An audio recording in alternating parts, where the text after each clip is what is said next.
Yo guys, before we get too far into the video, I would like to let you guys know I have been live streaming on Twitch as of recently, so make sure to go check me out if you want to see me play live. Make sure to go drop me a follow at NeedleFN. It will be the first link in the description down below. Hey, what is going on guys? It is Needle. Today's video we have your guys' favorite video. It's always the most requested video for me to make, my best controller settings video. Basically, I will be covering all my settings that I use, from sensitivity to the old settings and the new settings, dead zones, binds, everything to do with settings will be covered in this video. I got you guys covered though. If you guys do like to use the new advanced settings, I've tried it out for about 2 weeks at this point, so I have some pretty good ones for that, and I also have some old legacy settings that you guys can use as well. But before we get too far into all the settings I'll cover in the video today, would like to let you guys know about this gameplay. It is a 21 kill gameplay in squads, but please do not roast me though if there are some bots in the gameplay. I can't control it. I'm sure you guys have all seen it in squads. Every time I solo squad, it's just, you're going to run into players that just pickaxe the wall and stuff like that, so don't flame me too hard. And if you guys would like to see me do solo squads live, like I mentioned, my Twitch is now a thing. I'm streaming on Twitch now, so make sure to go follow me at NeedleFN on Twitch. Now, to start for the settings, I will start with the new advanced settings because I feel like more people are on that. And just to let you guys know, for all my settings, I'll flash a video on the screen so you guys can see all the settings. Make sure to screenshot it or just make a note of anything that you guys want to take from this. So I'll start with the advanced settings though. For the advanced settings, I do play on linear. That's the first thing I do want to preface with. I'll explain it briefly here. I made a video in the past. Linear is more raw input. It's more reactive and feels more like a mouse, you could say, compared to exponential, where it slowly builds up, and the more you move your right stick, the faster it moves. Linear is pretty straightforward. You move your stick and it reacts right away. So I personally prefer to use linear on the new settings. It feels a lot better for builds and edits. You just have more control in general with linear. So that's the first thing I would like to let you guys know, but you still can use these settings with the exponential one. Now to start with my build mode sensitivity, I use 1.5, and the same thing on my edit mode, I will use 1.5 as well. I do generally play on a higher build and edit sense on my actual old settings, but with just how linear works, it feels a lot more flicky and responsive. So I felt that if I had my edit mode and build mode a little bit higher, it felt a little bit too fast to the point where I couldn't control it. So I personally like to use 1.5, but with all settings, it does come down to preference. So make note of what you want and use what you want here. But personally, 1.5 is good for me. Now on to look horizontal speed. This is where it gets a little tricky. Like I said, with linear, it's a little bit faster. So I have my look horizontal and look vertical both at 50%. If I would plan exponential, I would be a little bit higher, around 55 to 60%. But like I said, linear is different. So I like these a lot though. And keep in mind, I'll explain how some of the other stuff works. So the next thing we'll cover is the turning boost ramp time.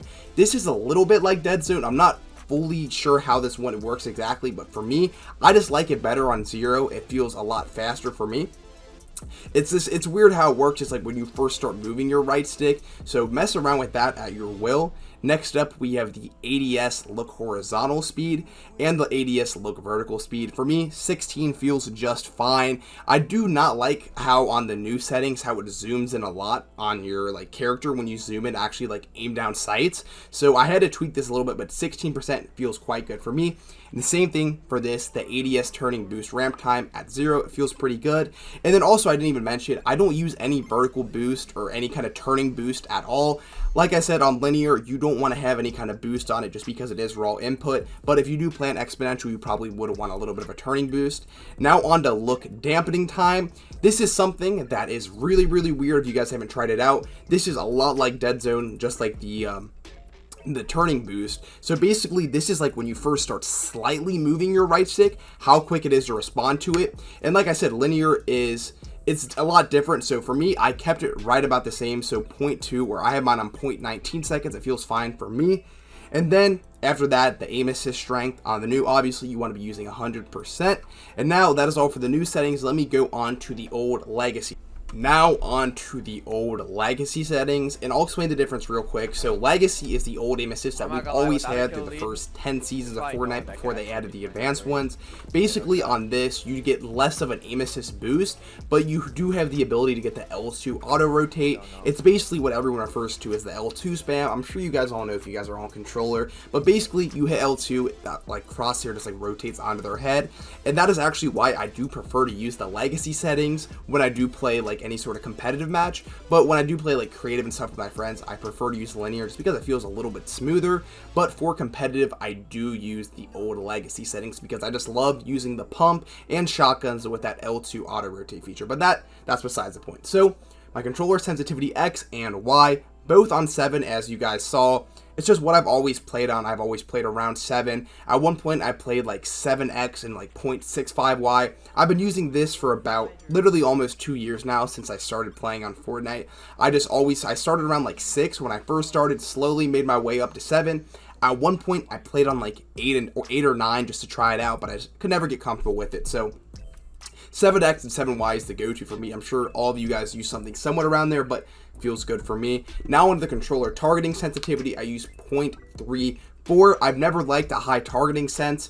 For whatever reason, when I'm trying to like to spray people with my AR, I like to be like a lot more slowed down and a lot more controlled. I feel like I just have better aim and hit more headshots. After that, we have the controller scope sensitivity, which I do run a lot higher. I run that at 0.5, so it's like half of my X and my Y.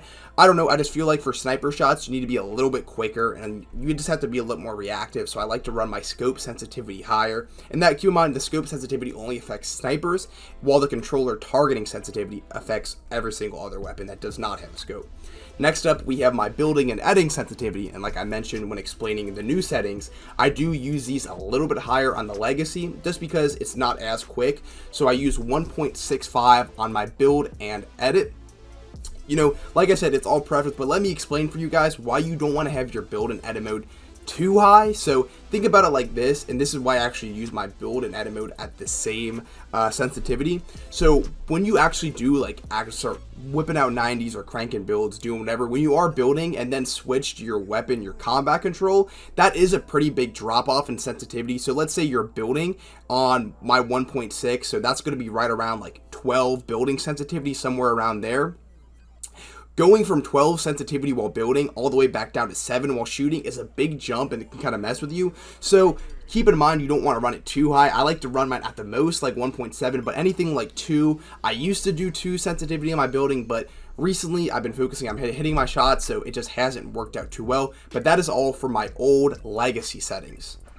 Now moving on to all my controller binds and my dead zones. I'll start with the binds here. So for my bind, some of the actual major ones that you guys would want to actually focus on is I use my triangle as my edit on my PS4 controller. I use my crouch on my right stick and my toggle pickaxe on my left stick. The reason I said those 3 is because those are the 3 main ones that you'll probably want to mess around with and change stuff on.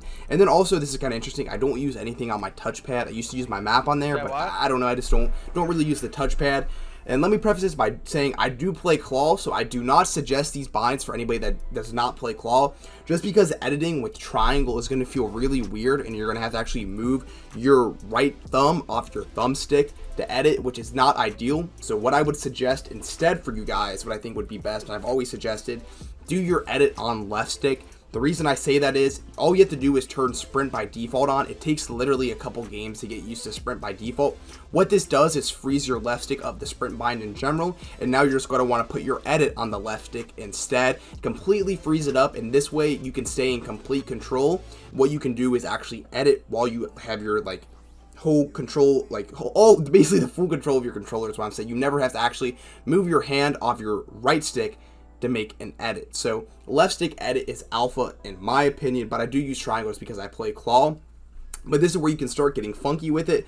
Like I said, you can put anything on your right stick. I know some friends that actually jump on their right stick. This way they can jump shot and edit everything at the same time without ever having to move their thumb off their thumbstick. So it's just something, it all comes down to preference and what you guys like to play. I'm sure some of you guys play paddles. In that case, you guys can probably do whatever you want. Onto my other actual build controls. I don't have anything changed in there. I haven't ever messed around with that. I've always used the default Builder Pro controls. Next up, we have the edit controls. This is where I actually think these are probably the best you could use. This would be R1 reset. For whatever reason, it's just super fast to roll your fingers from R1 to L2 to confirm a reset. So I like to use R1 reset, select on R2 obviously, and then confirm with L2. It makes edit, I don't know, it just makes it really smooth for me. Like editing a window, all I have to do is just pull my edit and then R2 L2 to confirm it. It's really, really smooth. I don't use edit on release if anybody was wondering. I don't know, it feels kind of funky to play with online, but I think it's something that if you actually get used to, it could be really good.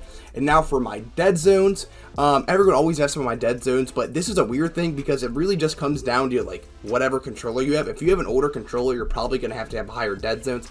I have a newer PS4 controller, so mine are a lot lower. I actually run my PS4 right stick at 0.05 and then the left stick at 0.1.